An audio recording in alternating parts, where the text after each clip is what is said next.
எதுக்கு அழுகுற இப்படி? அந்த சின்ன குழந்தையாலே தாங்கிக்க முடியலைங்க, தளபதி விஜய் அரெஸ்ட் பண்ணிடுவாங்களோன்னு சொல்லிட்டு.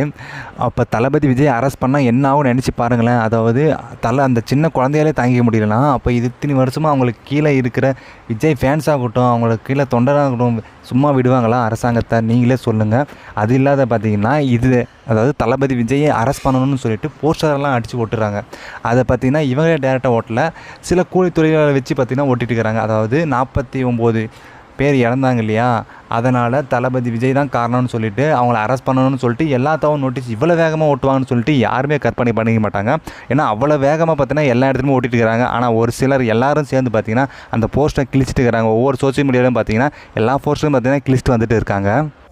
கொடுத்தாங்கன்னா என்ன ஏதுன்னு கேட்காம நீங்கள் ஓட்டிடுவீங்களா? சிஎம் ஸ்டாலினை பார்த்து ஒரு கேள்வி எல்லாரும் பார்த்தீங்கன்னா எழுப்புறாங்க. அதாவது நீங்கள் இந்த இடத்துல நெருக்கல் ஆனதான் பார்த்தீங்கன்னா நிறைய பேர் இறந்தாங்க, நீங்கள் ஏன் அந்த இடத்த சூஸ் பண்ணீங்கன்னு சொல்லிட்டு அந்த கேள்வி கேட்டாலே பார்த்தீங்கன்னா அவர் எழுந்து போயிடுறாரு. இதுக்கான காரணம் பார்த்தீங்கன்னா முழுசாக யாருக்குமே தெரியல. இப்போ எல்லாரும் பார்த்தீங்கன்னா இப்போ டிவிகேக்கு சப்போர்ட் பண்ணுறாங்க. அந்த விதத்தில் பார்த்தீங்கன்னா விஜய் எல்லாரும் பாராட்டிருக்கிறாங்க. அதாவது எதிர்கட்சியில் இருக்கிற ஏடிஎம்காவும் சரி, பாஜகக்காரும் சரி, எல்லாரும் பார்த்தீங்கன்னா இவங்களுக்கு ஆதரவு தான் பார்த்தீங்கன்னா தெரிவிச்சிருக்கிறாங்க. இப்போ வரைக்கும் பார்த்தீங்கன்னா டிஎம்கே பார்த்தீங்கன்னா ஒரு இந்த அளவுக்கு எச்சத்தனமாக ஒரு விஷயத்தை பண்ணுவாங்கன்னு சொல்லிட்டு யாருமே எதிர்பார்க்கல. மக்களோட நலனை பார்த்தீங்கன்னா அவங்க யோசிக்கவே கிடையாது.